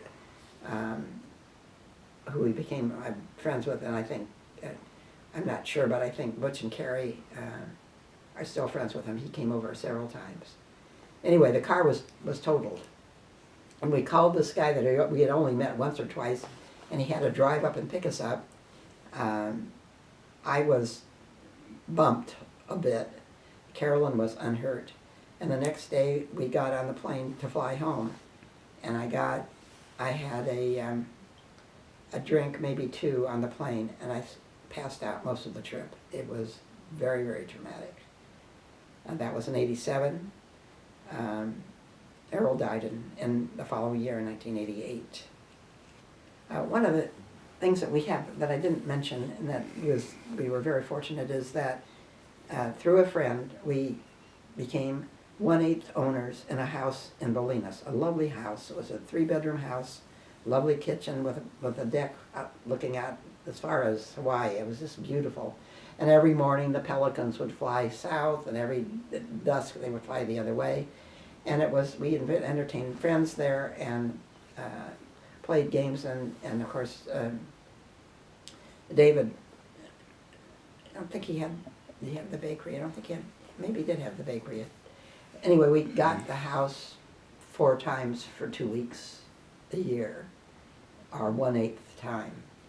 And it was a lovely, it was a really, Earl liked it out there. Our dog loved it out there. Strange things were happening that we never knew existed in Bolinas. And we met some lovely people. One of the first times we went out there, I was with, I can't even remember who I was with, it was some gal. We went to this restaurant and looked at the restaurant, and the guy's salmon was on the menu, and we said, well, we'll have the salmon, and he said, you'll have to wait, it's not in yet. The boat with the salmon is not in yet. So we had fresh salmon. It was really wonderful. We did a lot of hiking. It was a special time. I think David bought the bakery while we still had the house. The cliff was the house was on a cliff right over the ocean, and the cliff started to erode to the point where it might have been very dangerous to stay there. So the woman who had the major part of the house sold it. I believe it's still there. This is 2016. The house is still there, and there must be 7,000 people living in it. Bolinas type people. I can remember we had it in 1991. I can remember sitting on the porch rocking Mickey and singing him University of Washington songs. On September 11th, we had a most interesting experience. My friend Darlene, who I met probably in the early 1990s, who was a life master and a very lovely lady. She and I went to it was a trip that I said if she would go with me to Lake Baikal, which is the largest freshwater lake in the world, I would go with her to Antarctica, which we did, both of them. And we had this wonderful trip, and then we were to fly home. So we're cruising along, and it's a long trip, and finally I look down and I see the coast, and I thought, that's Mendocino, we're home. And I turned around and talked to somebody, and then I looked back out the window, and there was an unmarked khaki-colored plane flying right at the wing. And I thought, that's not usual. And the pilot comes on and says, we're making an emergency, or we're landing in Vancouver, BC. And everybody, there were a lot of Chinese, this was China Airlines, there were a lot of Chinese people on the plane. They all whipped out their cell phones, and of course, we found out that 9/11 had indeed occurred, and that nobody was going anywhere. This was a super jet that we were on, and there were 30 of them on the ground before they let us off the plane. We all went into the airport. We had no luggage, and China Airlines was nowhere to be around, and people were scurrying everywhere trying to find a place to stay. With 30 planes full, you can imagine, what the demand was on rooms. And finally, we found a Best Western or something, and they said that they had 2 rooms. There were 3 single ladies and a couple in our group. That they had 2 rooms, a double bed and one room with one double bed and one with 2 double beds. So we hightailed it over to this place and got these rooms, and there were people in the airport sleeping on the floor for several days. I mean, there was no place to go, and we were very fortunate. So the couple went into their room, and Darlene got into one bed, and this rather strange lady from Brazil and I got in the other bed. And during the night, she kept rolling over and over, and I finally fell out of bed. And in the morning, Darlene was glued to the television. But there was a sign in the room saying, first we called the airport, and nothing was going to happen. Nobody was going anywhere.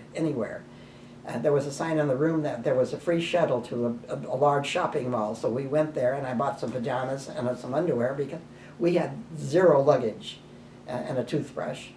And then when we came back, we found out down the street there was a Costco.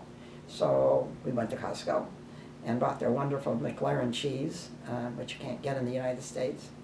We had dinner at a wonderful place. And then the next morning, we called the airport, and they said, nothing is happening. So we went downstairs, had breakfast, and got this call saying, you come to the airport right now, we're going to fly out of here. So we went to the airport at probably around, I don't know, maybe 10 o'clock. People were sleeping on the floor. There were lines a mile long. Nobody could go through customs because nobody had any luggage. And we took turns sitting on the floor waiting to get through to get our tickets validated and get out. I called Danny. Danny knew what was going on. He knew my flight. He knew where we were. And we finally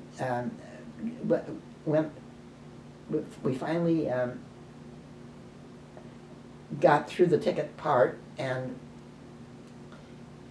went on, walked out to the walkway, the causeway, and then they had us go down a ladder to the ground and identify our luggage. And they then, I don't know whether we had to go through customs or not. There was no reason for go through customs because we couldn't have done anything.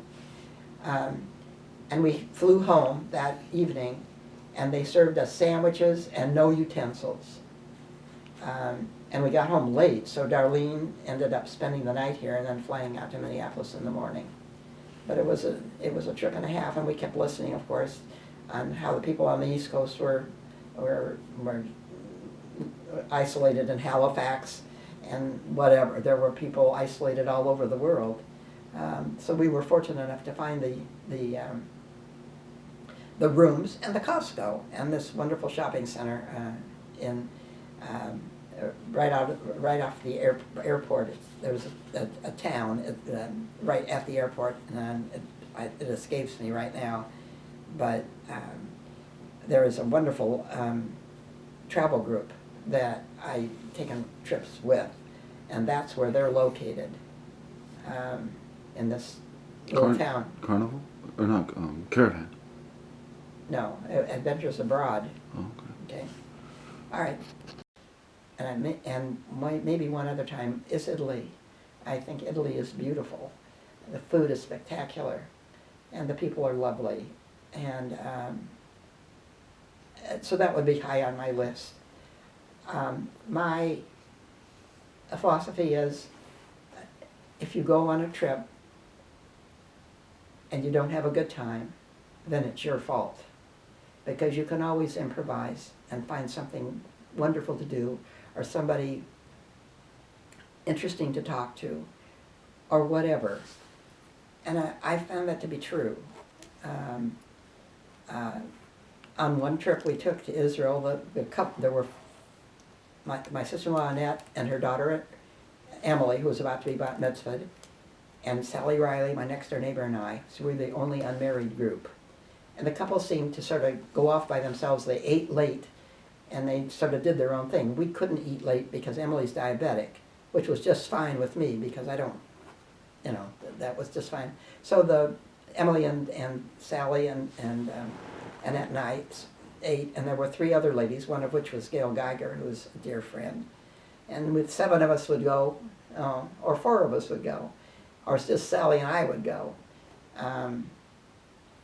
So you run into that kind of a situation, but it's not something that should make a big difference in your trip, because you'll always find somebody either in the same situation or have the same likes and dislikes. I would say that the Seychelles Islands was an amazing place to visit, and before that, in Kenya, we did a safari trip for 3 or 4 days. Africa is fascinating, and Mickey will go there tomorrow and find out. He's already been, but it's a fascinating. Every place has their fascination.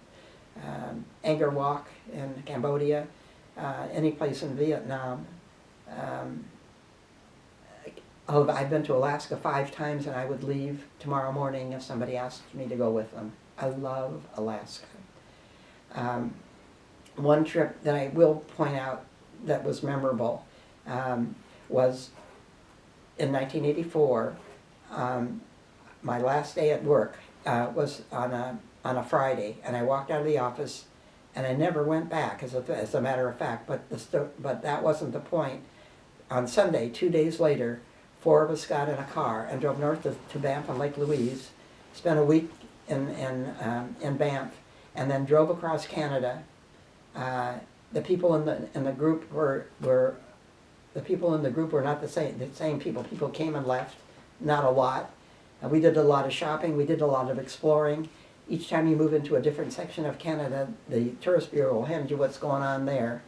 So we ended up in Toronto, did Toronto on Niagara on the lake, which is where they do plays and so forth. We met a couple at a fair, and they told us where to go. The Mennonites were running around in their wagons and long costumes. We went to Montreal, then Quebec. Then we did the Gaspé Peninsula. We were in Montreal at the same time as the Pope, and they came around and sealed all the manhole covers, put out red carpets everywhere and so forth. And so we left that day and went up into the Laurentians to some restaurant someone had told us about and had a marvelous meal. By the time we got back, the Pope was gone. So that was Montreal. Then we went to Ottawa, which is beautiful. Took a back road that somebody suggested into Quebec City. 4 of us were there. We went north to the Gaspé, around the Gaspé Peninsula.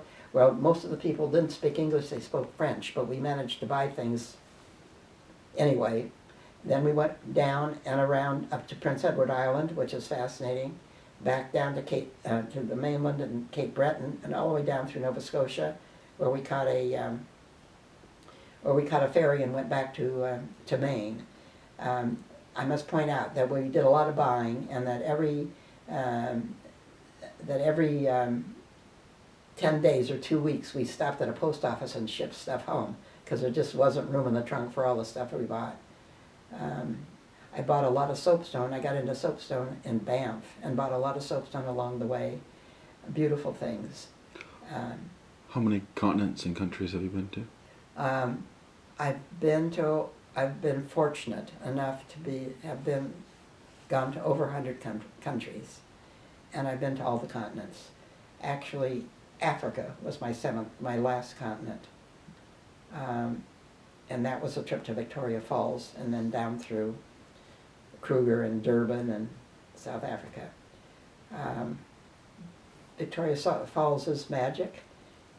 We sat at the Victoria Falls Hotel, which is one of the most famous of all hotels, certainly in Africa. We sat and had cocktails overlooking the falls as a full moon came up.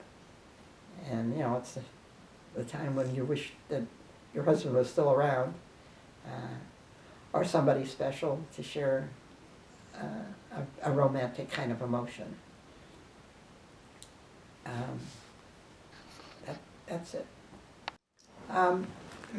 Mickey wanted me to talk about being Jewish, and there was never any question in my mind that I was. My grandfather was an Orthodox Jew. My grandmother was a Reformed Jew. They were married by a rabbi. Their 5 daughters went to temple in Seattle, and they were all confirmed. The whole Jewish community was growing as I grew up. It's certainly different now. A lot of people made a considerable amount of money doing the gold rush in Alaska and wherever else there were things going on. It's even as a young person, as I'm sure most young people do, you get up on a Sunday morning and you say, I really don't want to go, but we went. My mother not only taught, and my Aunt Elsa taught at Sunday school, but my mother was the principal, among other things, at the temple. So as we were growing up, on Saturdays, once or twice a month, they would have what they called a sermonette. Billy and I both sang in the choir, and after services there would be a lunch and a movie, and we just thought it was all part of the Jewish mystique. It was interesting. My mother was the only, Marguerite, who died, married a Jewish fellow, but my mother was the only other one who married somebody Jewish. It was assumed that we would follow Judaism through our lives, which Billy and I both did. David and Dan both went to Sunday school. They were both bar mitzvahed. I can't remember if they were confirmed or not. But they are both steeped in Judaism. David was very active in the San Geronimo synagogue. He would come out, especially on Purim, and teach the kids how to make hamantash. And in fact, they named the ceremony after him. It was just something that we assumed that's whom we are.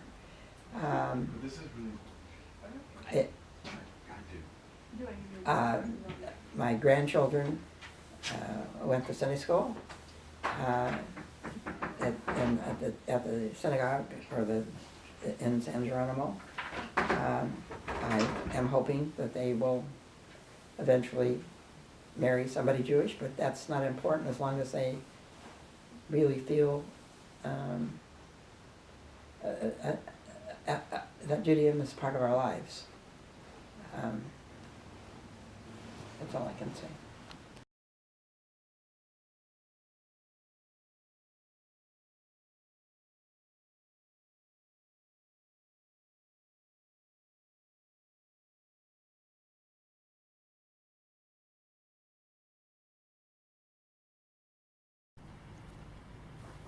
Hi, I'm JoanneSobel, Joanne Wolf Sobel. I was born in Seattle on March 31, 1929, actually Easter Sunday. My parents were Gertrude Edith Pearl Wolf, and my father George Emanuel Wolf.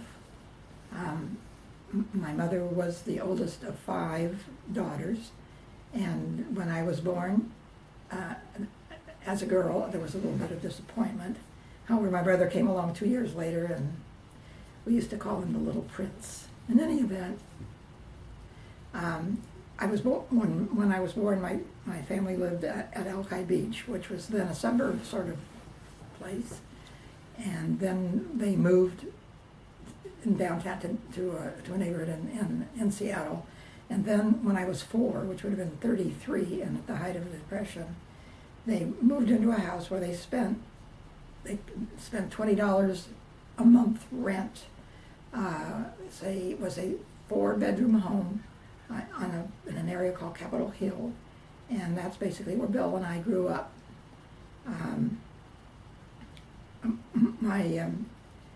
My father was a salesman, a traveling salesman, and until he was unable to travel anymore, for Dormer Hotel Supply, which was one of the leading restaurant and hotel suppliers on the West Coast.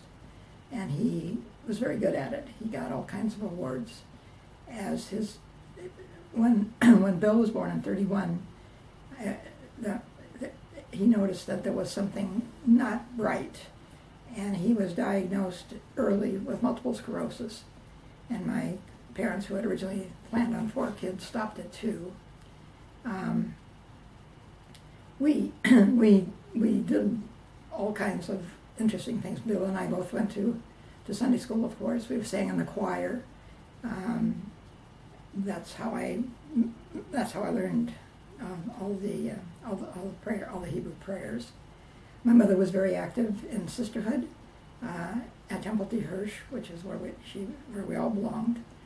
My grandfather, incidentally, was Orthodox. My grandmother was Reform, and the 5 girls were raised Reform. And when we were young, Bill and I, our family on the high holidays would go to the Vicar Colum, where my grandfather was, which is actually, he was one of the founders of the Orthodox temple in Seattle. We would go there on high holidays just as a family gesture. In any event,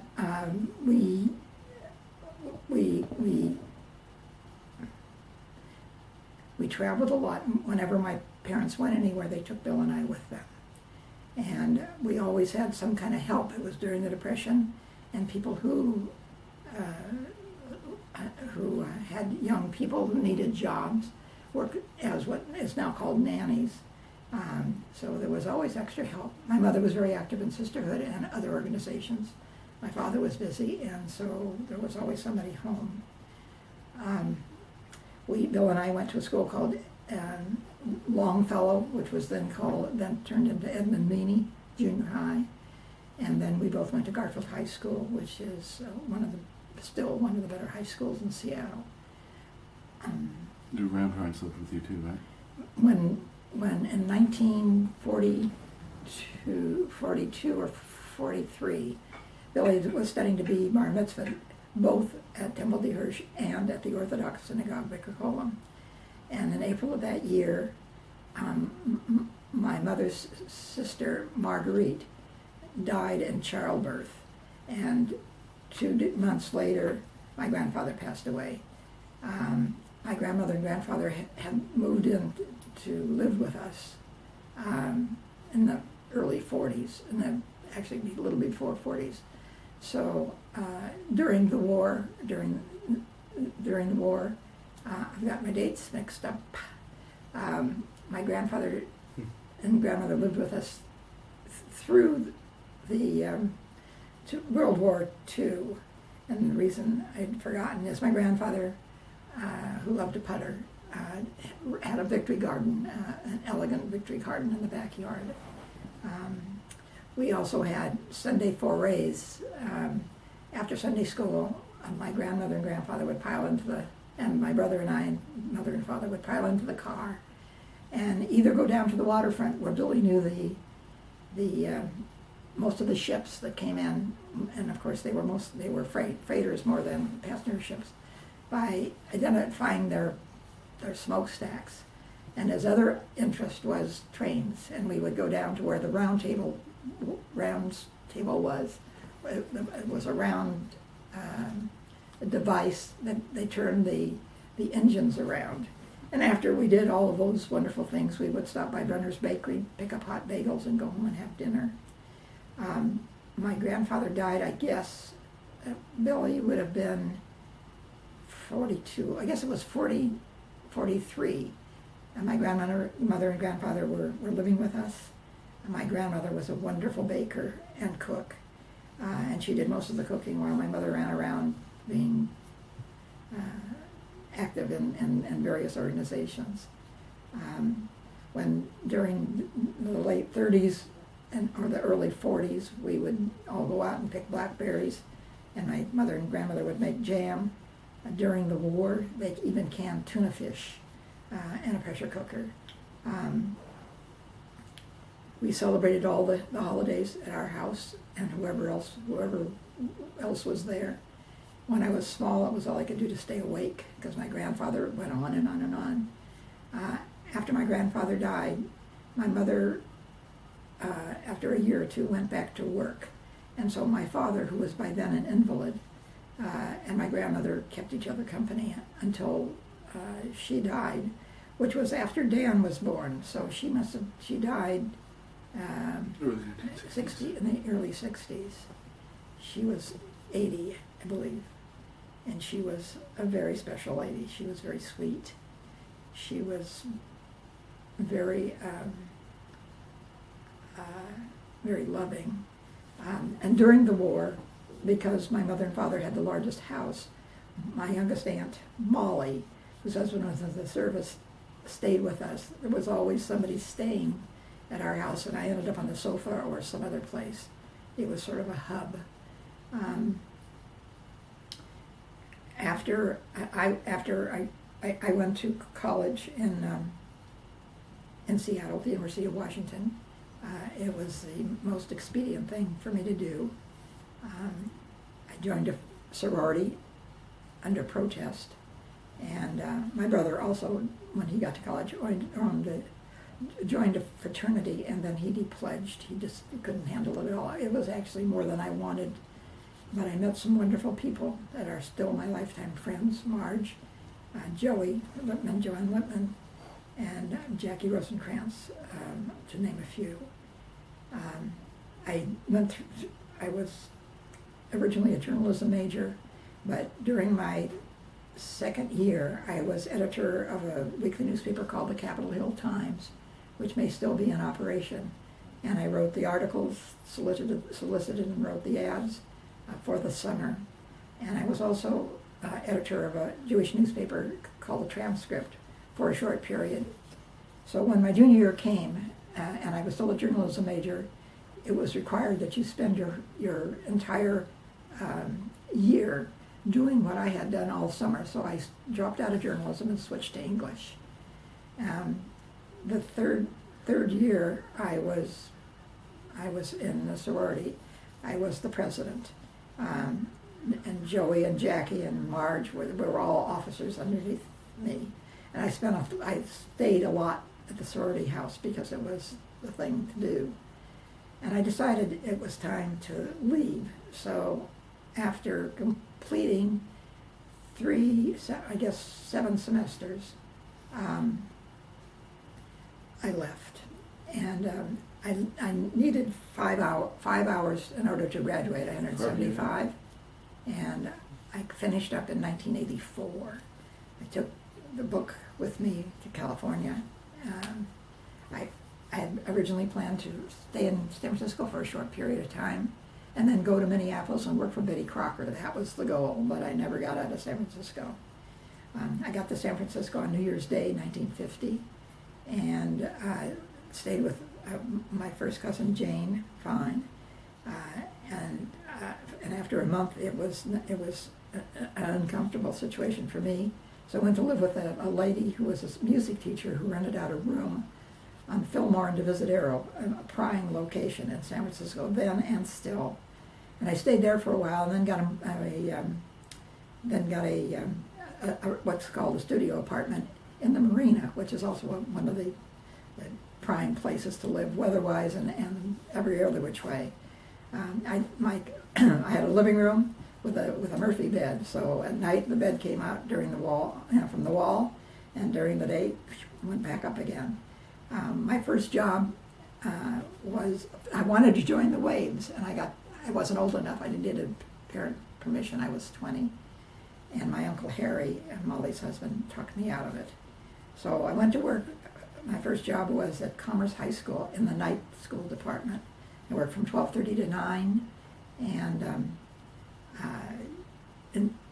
that was really interesting. At night, on my way home, I transferred from on the bus at Fillmore and Geary or whatever, and there was a bakery called the Ukraine Bakery, and I would go in, and the guy would give me stuff at very little price because he was going to make it one day or throw it away or whatever.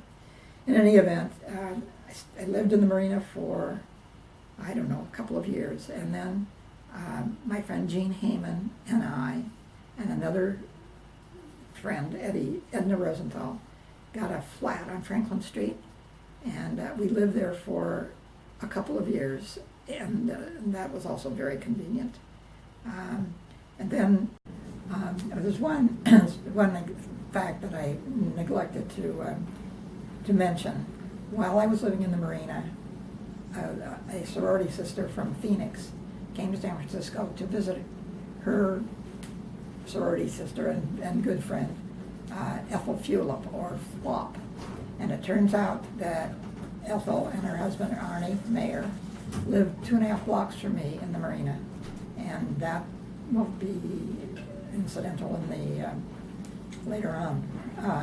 I used to babysit for, they had one little girl at that time, and I used to babysit for them and spend some Sundays driving around Marin because they wanted to live in Marin, and most of the stuff they looked at was over and above their means.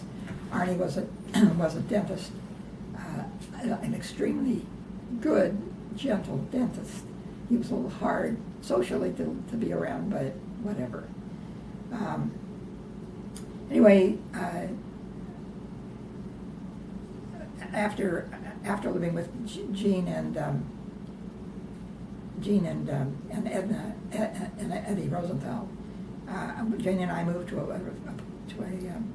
an apartment that her family owned. They were big in the real estate business. They may still be on Franklin Street, Franklin and Washington. And in 1955, I got my first car. My parents paid for it, and they told me if I got married that they would pay the balance. I was to pay them off, and that was their deal. And so one of the first Memorial Days, right after I got the car, I went over to spend the weekend with Ethel and Arnie, who were then renting a house at a place called Bayside Acres. And across the street from where they were renting was a very large house that Sis and Sam Sobel owned. And Ethel spent very little time in finding out if there were any eligible sons, and of course there was. I had already met Roger Sobel, who I was not enamored with, but I had not met Earl. And one of the nights that I was there, Ethel and Arnie invited Earl over for a bridge game, and that's how we met.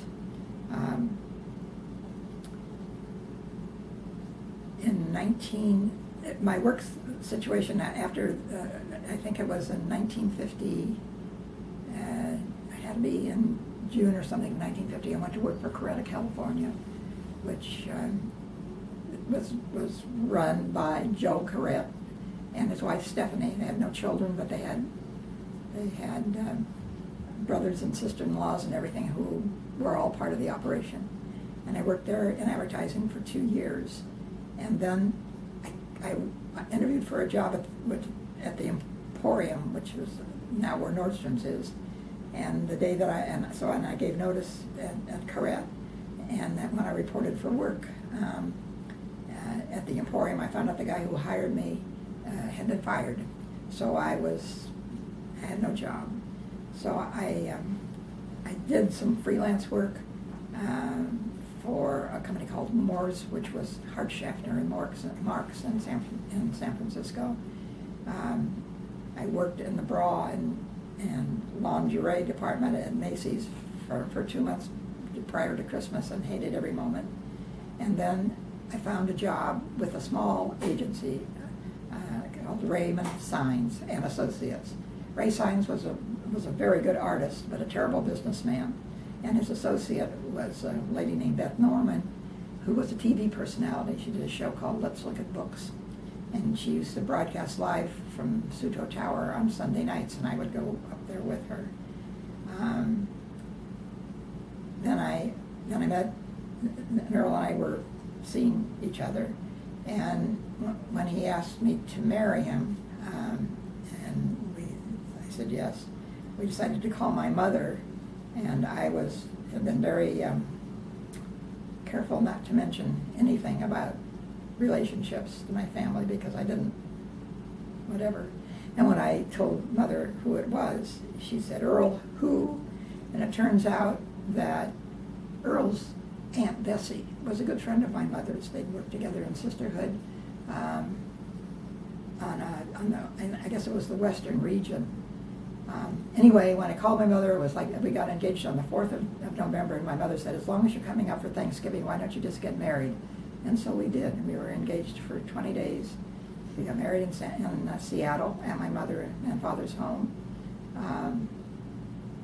My brother gave me away, and we spent a couple of nights at the Camlin Hotel this was November 24th, and it was cold in Seattle, and then flew home. And we stayed at Bayside Acres the first month and a half or 2 months that we were married, which was kind of an interesting thing because there was no heat there, and we were both working. So we would drive over the bridge. At that point, there was no toll, and fix something for dinner, light a fire in the big fireplace, and stay there until it was time to go to bed, and then jumped into bed because there was no other way to keep warm, none. Then we found an apartment in January or February of '56, and '57, I'm sorry, on California Street, Laurel Village, and I was by that time Ray Signs and had been put in a partnership with a fellow named Bill Werner, who was a salesperson extraordinaire, but had no creative. He could sell you rice in China. So that partnership lasted a year, and when it ended, I went with Bill Werner. I had already had a couple of accounts of my own, and that was really when I got started with the recruitment advertising business. I was working with a company called Dawn's Beauty Salons. We had 5 beauty salons in San Francisco. The one in downtown San Francisco was very exclusive. And so I did all of their advertising, well, actually until I quit. So Don, who was a perfectionist, decided in order to get the best possible stylist, he bought a school and took the best of the graduates for his beauty salons. So there was, in order to get more people to come to the school, he advertised in the classified sections. And I used to go out and have coffee with a classified sales guy, and he and I were friends. And one day I got a call from a man who said, I understand you're an expert in classified advertising. My agent just died. Can you be here in half an hour? And I thought, okay. So I went, and the man's name was Al Kincaid, a really lovely man. And he was the recruiter for Morrison Knudsen. And he gave me copy to place in various newspapers. I had no idea what I was doing. Came home, one of the things that they were looking for were backhoe operators. I still don't know what a backhoe operator is. And so I did work for him, and then I thought, well, maybe there are other people who could use this service. Once ads are placed outside the city that you're in, the space becomes commissionable. So if you placed an ad in New York or Chicago or Dallas or Atlanta or any place, you get a 15% commission. So I started calling on people on the peninsula who I noticed were advertising, and that's how the business started. And I can't remember exactly the year. Bill Berner was a sort of a rake, and he bought a radio station in Reno, and it wasn't going to make it. And my parents had invested some money in this operation, and he paid them off, and then he went bankrupt. So I was left by myself. That's how I got into business for myself. Bill went bankrupt, and there I was. So I started working off the kitchen table, and Earl helped me, and my friend Eleanor Curtis, who was a bridge buddy and a really lovely lady, she was sort of my assistant. And as the business grew, it became obvious that I could not stay forever in a house. So I went across the highway with my friend Gary Nelson, who has done extremely well for himself. At that point, he was the human resource person from Marin General Hospital. And we went across the highway, and the two of us decided we both needed offices.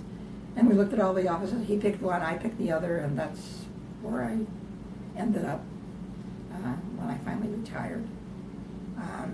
The business grew. It was a very fortunate time of history that when Silicon Valley grew. And so the companies down there recruited people from not only locally, but they also recruited people from throughout the United States and throughout all over the world. And we ended up doing radio and television. We did billboards. We placed ads in newspapers and trade publications throughout the world. And the business grew. As it grew, my bridge buddies became, quote, employees. It was a matter of timing that worked out to my advantage. And we soon became the largest recruitment advertising agency on the West Coast.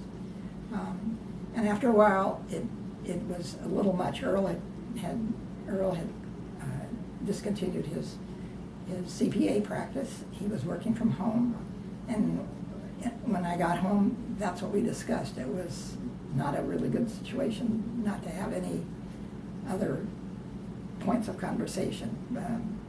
So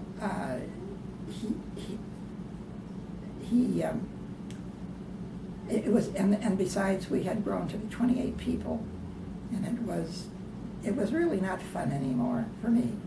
It was more looking after people in the office than going out and getting new business and creating new campaigns and doing whatever it was. So somebody had approached us to buy the business, and that didn't work out. But in 1981, and Earl computerized all the billing and everything. And there was a lady who did all the bookkeeping, Isabel Baker. She and Earl worked on the financial part of it. I had a good friend, Jack Shanahan, who was instrumental in the growth of the business.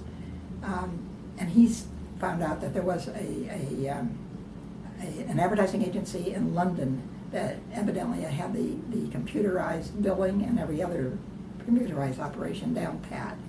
So in 1981, I went to London with my friend Jackie Rosenkrantz and a lady who was a client who later became a friend and still is, and Marty Leonard. And we went to London, and we had a really neat time. We stayed at a walk-up apartment kind of a thing and walked our feet off. Marty and Jackie shopped their rear ends off. And I went to the financial district and picked up tickets for plays and whatever. And I called this agency, Austin Knight, and told them who I was and could I have some time to find out what they were doing. And they said yes. And the 2 days before my meeting, Jackie and Marty decided they wanted to go to Scotland and shop for cashmeres on the spot. So they were going to go, and I wasn't. At the last minute, I decided I would go. We spent overnight on the train. Ended up in Glasgow, not in whatever it was, in Philadelphia. It's where the golf tournament stuff is. And we went up, after a while there was no action, we went upstairs to the lobby, and it turned out it was a bank holiday. So we got on the train and went to Glasgow, and we found out nobody ever goes to Glasgow, but we did, and we bought stuff. Came back, spent overnight back to London on the train, and that morning I had an interview with this fellow at Austin Night, and I could hardly see. So I went over there and we talked, and for a 20-minute appointment. And after a short while, he said, do you have lunch plans? And I said, no. He said, well, why don't we have lunch? And we continued to talk. And he gave me some information. When I got back, the Austin Night people contacted us and said they were interested in buying Sobel Advertising. And after whatever negotiations took place, we sold the business to Austin Night. We told them, they sent a young man to take over when I quit. I signed a 3-year contract, not realizing I could have quit any time during that time. And in 1984, I walked out of the office in August of, again, early August, and I never went back. And 3 weeks later, Carolyn, my Aunt Carolyn, and Joni Hersko, and Marge, and I left on a almost 3-month driving trip north to Canada, to Banff and Lake Louise, and across Canada.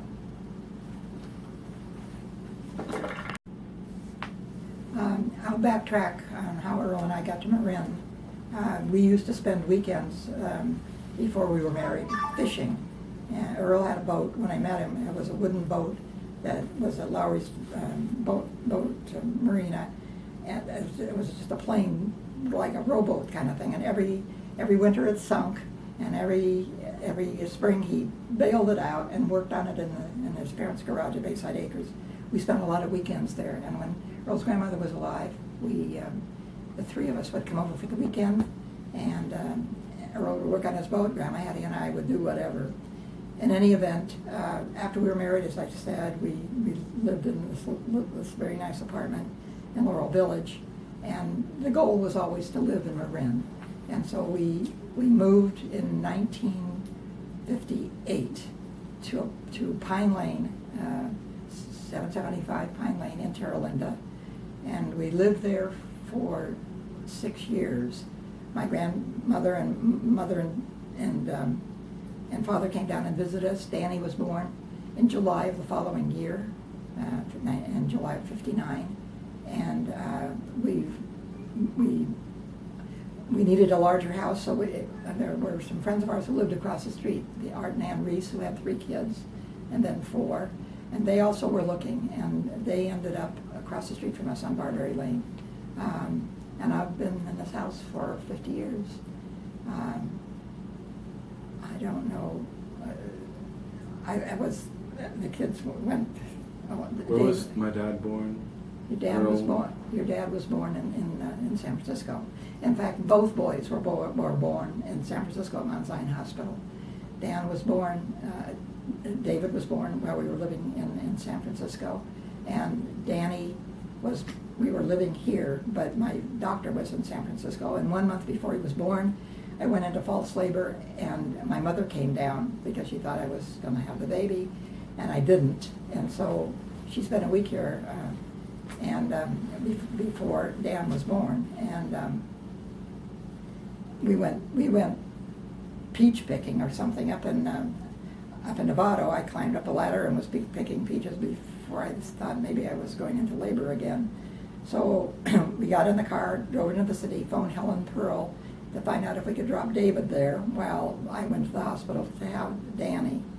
And it was, and Earl met us at the hospital, and Danny was born almost instantly because that's how it was. So, and one other item, really swiftly, when Danny was less than a week old, my mother was down taking care of both of us, And it was a very hot day, and Earl and my mother decided to go have a milkshake in San Rafael. There was a place called Borden's, which is now the Whistle Stop, and great ice cream stuff. And so they took the baby and David, who was then almost 2 years old, and they went to Borden's and they had ice cream and came back. And Earl placed Danny, who was, a week, 10 days old, or whatever he was, next to me, and he spit up, and it was brown, and I thought, holy cow. What, Anyway, I found out that Earl had been feeding him chocolate ice cream.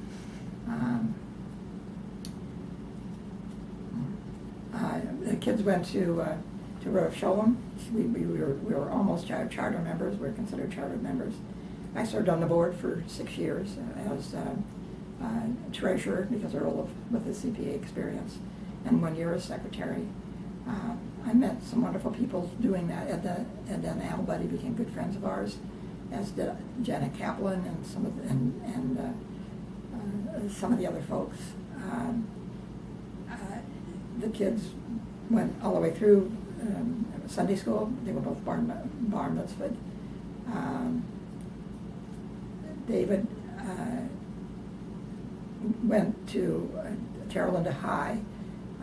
Both boys went to Santa Margarita, which is not too far from here, and then Terra Linda High. David got into trouble when he was a senior.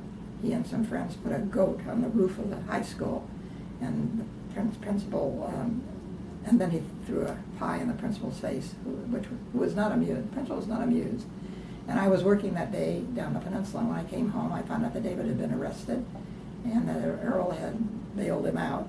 And he, of course, gave his apologies. He then decided to go to the College of Marin. Both David and Danny took college courses during their senior year at Terra Linda, because they had completed all their courses. And Dave went to the College of Marin, and he got jobs working for a hydroponic place, raising whatever they raised in hydroponics. He got jobs in restaurants and whatever.